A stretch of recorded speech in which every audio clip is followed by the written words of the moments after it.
নমস্কার বন্ধুরা, সুমনার সাথে চ্যানেলের পক্ষ থেকে সকলকে জানাই সুস্বাগতম। আজকের আলোচ্য বিষয় হলো শনির দৃষ্টি এড়াতে নিজেই করুন গ্রহরাজের পূজা। জানুন ব্রত পালনের নিয়ম, উপকরণ ও মন্ত্র।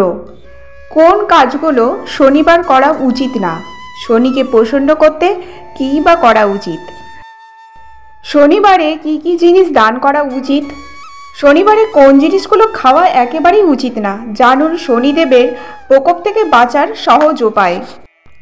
নিজেই করুন গ্রহরাজের পূজা। ব্রত পালনের নিয়ম।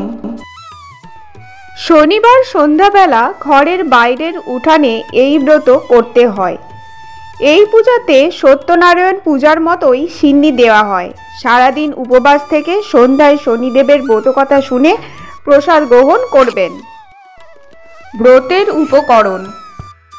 উৎকৃষ্ট মানের ফল 5টি, পান, সুপারি, কালোপাড় ধুতি, লোহার আসন, অঙ্গুরীয় মধুপক্কের বাটি, মাসকলাই, কালো তিল, নীল অপরাজিতা ফুল, নৈবেদ্য, ধূপ, দীপ, মিষ্টান্ন।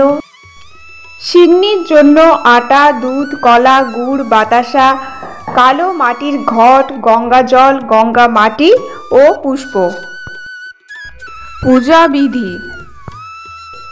আচমনাদির সমাপন করে সংকল্পপূর্বক গণেশাদির পূজান্তে যথাবিধি ঘট স্থাপনের পূর্বে শনিদেবকে ধ্যানন্তে পূজা করবেন।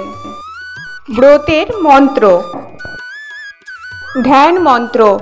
ওং সৌরাষ্ট্রং কাশ্যপং শুদ্ধং সূর্যস্যং চতুরাঙ্গলম কৃষ্ণং কৃষ্ণবরং গৃদ্ধ গতং সৌরিং চতুর্ভুজং ঊর্ধ্ববাণং শূলং ধনু হস্তং সমাহনয়েত যমাধি দৈবত্যং দেবং প্রজাপতি পত্যধি দেবত্তম।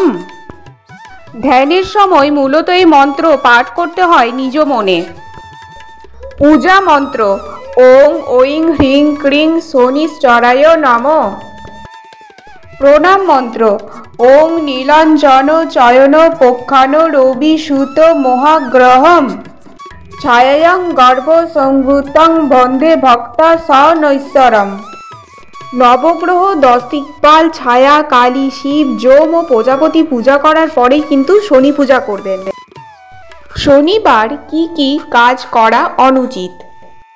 অনেক সময় জেনে বা না জেনে বুঝে নানা ভুল করে থাকি, আর তাতেই শনিদেব প্রচণ্ড রেগে যান।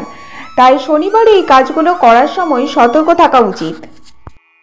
শনিবার ভুল করেও লবণ, সর্ষের তেল, লোহার জিনিস কেনা উচিত নয়। যেই ব্যক্তি এই নিয়ম মানে না, তার জীবনে আর্থিক অবস্থা খারাপ হতে থাকে। শনিবারে জুতা ও চপ্পল কেনা উচিত নয়। এই দিনে জুতা বা চপ্পল কিনলে শনি দোষ হয়, জীবনে সমস্যা আসতে শুরু করে। তবে শনিবারে জুতা বা চপ্পল দান করা ভালো। শনিদেবকে ন্যায় বিচারের দেবতা বলা হয়, তাই শনিবারে ভুল করেও গরিব মানুষদের অসন্তুষ্ট করবেন না, বাজে কথাও বলবেন না।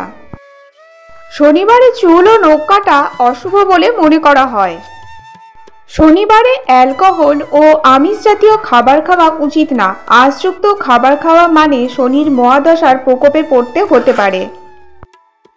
শনিবার কি কি কাজ করা উচিত। ভগবান শনির বিশেষ আশীর্বাদ পেতে হনুমান চালিসা পাঠ করুন।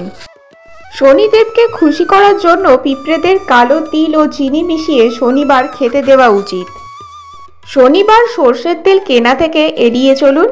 কালো কাপড়, কালো তিল, কালো মুসুর ডাল ইত্যাদি কালো জিনিস দান করুন। শনিবারে কি কি খাওয়া উচিত না। শাস্ত্র অনুসারে দুধ হলো শুক্র গ্রহের সঙ্গে সম্পর্ক, আবার শুক্র গ্রহ হলো প্রেম ও রোম্যান্সের সম্পর্কযুক্ত, আর শনি ধর্মীয় ভাবনা বাড়ানোর পক্ষপাতী। তাই শুক্রের সঙ্গে সম্পর্কিত দুধ শনিবার না খাওয়াই ভালো। শনিদেব শীতল জিনিস পছন্দ করে, তাই লাল লঙ্কা না খাওয়াই ভালো। এছাড়াও বেশি তেল মশলাযুক্ত খাবার, অ্যালকোহল, আমিষ খাবার এড়িয়ে চলুন, তাহলেই আপনার ওপর শনিদেব প্রসন্ন থাকবে। শনিদেবের প্রকোপ থেকে বাঁচার সহজ উপায়। শনির অশুভ প্রভাব এড়াতে শাস্ত্রে বহু প্রতিকারের কথা বলা হয়েছে। কিছু সহজ উপাচারে শনিদেবের রোষানল থেকে মুক্তি পাওয়া যায়। শনি গ্রহের আশীর্বাদ পেতে শাস্ত্রে ধুত্রার মূল পরার পরামর্শ দেওয়া হয়েছে। ধুত্রার শিকড় গলায় বা হাতে বেঁধে পরিধান করুন। এই মূল পরিধান করলে শনিদেবের আশীর্বাদ পাওয়া যায়। সাতমুখী রুদ্রাক্ষ পড়ুন। জ্যোতিষ অনুসারে সাতমুখী রুদ্রাক্ষ শনি গ্রহের প্রতিনিধিত্ব করে। রুদ্রাক্ষ পরিধান করলে শনিদেবের আশীর্বাদ পাওয়া যায় ও শনিদেবের অশুভ ছায়া দূর হয়। শনিদেবের কাছে তিল তেল ছায়া দান অত্যন্ত শুভ, এমনটাই বিশ্বাস করা হয়। এই জিনিসগুলো দান করলে শনি গ্রহ শান্ত হয়। তো আজকের ভিডিওটা এই পর্যন্ত রইল। ধন্যবাদ।